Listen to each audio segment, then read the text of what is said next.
Hey everybody, this is Ted Check, recovering reporter. So this is Taylor Lorenz. She used to be a technology columnist for the Washington Post, but she left in August, um, basically in dishonor because of something which I'll get into later. But she has found work at another platform and gotten herself into a bit of hot water, or who knows, she probably planned it all anyway, just so she could funnel a bunch of people over to where she is plying her trade now. Um, the thing is, though, she fancies herself as a journalist. Her recent actions would say otherwise. She's not, at least in this case, and well, I mean, she's known as the queen of doxing, so her actions in the past have been questionable at best. Um, so let's get into it here. This is something that she put up on Blue Sky, which is the alternative to X. And this right here, well, I can't get to it. I can't make it bigger. But anyway, it says here, and people wonder why we want these executives dead. She's talking about Brian Thompson, who was murdered in cold blood. He was the United Healthcare CEO, murdered in cold blood in the streets of New York City, I believe it was 2 days ago. And so she cites something here about that another healthcare company, Blue Cross Blue Shield, apparently denied anesthesia, or they say they will no longer pay for anesthesia for the full length of some surgeries. Okay, that if that is true, that is in fact terrible, but it doesn't justify. People wonder why we want these executives dead, and then over here, here's the Blue Cross Blue Shield CEO, and I believe this is when she began her tenure as CEO, and it leaves it open here. It's kind of like date of birth and date of death kind of thing. That's terrible. That's reprehensible. That's not journalism. That's not being a professional. This is this new creature known as activism journalism, where you're injecting your opinion and your emotions into a story when you could just play it straight.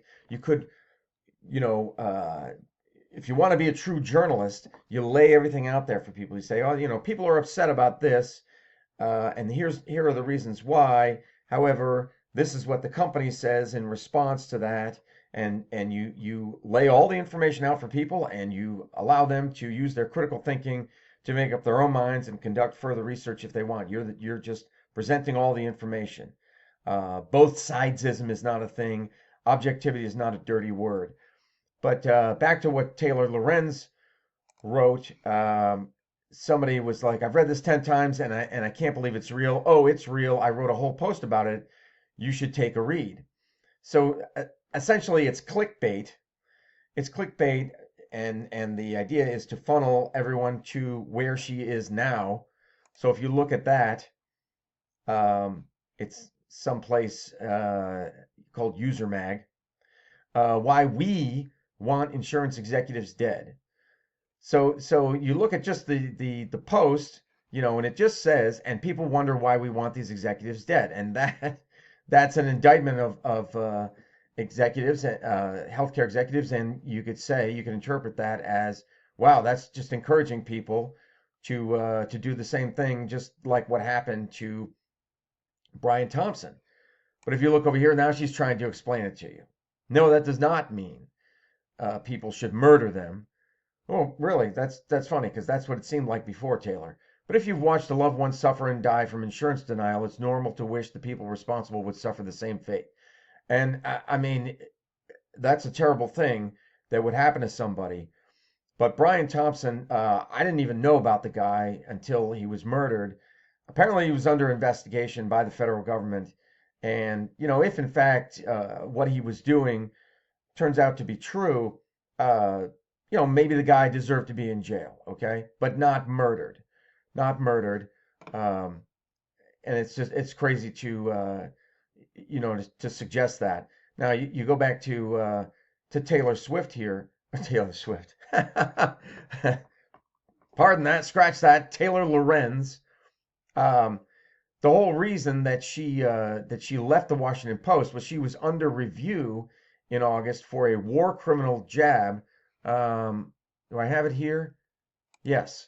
This was something she posted. Okay, here she is with her mask. Biden in the background, and she writes "war criminal" with a sad face.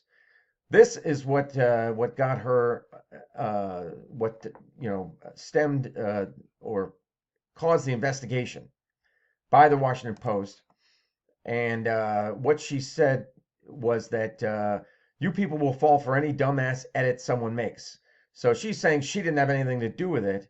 However, NPR obtained a screen grab of her actual post, which contained that caption. It was not shared with her wider Instagram audience of 143,000 followers. So it looks like she, in fact, did write that caption.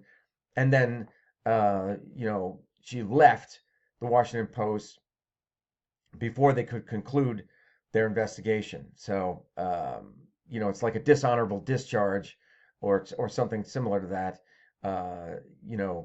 That she left. I see the writing on the wall. I see where this is going. I know I did wrong, so I'm going to leave. There you go. So in conclusion, this is not true journalism. This is someone spouting off and injecting their emotion into an issue. I think it's a terrible issue that healthcare companies, if in fact they are denying coverage or they're decreasing their coverage when they say they would provide a certain amount of coverage. I think that's a terrible thing. But this is no way to conduct yourself if in fact you are purporting to be a journalist. If you are a journalist, you're laying everything out there and you're letting people decide. You're presenting all aspects of the issue. And this is what I talk about. I don't have it here, but this is what I talk about in my book, Saving the Beast. Shame on Taylor Lorenz, but she apparently has no shame, and all she wants to do is get people to look at what she's doing now. That's it. I've said enough. Let me know your thoughts, and I will talk to you later.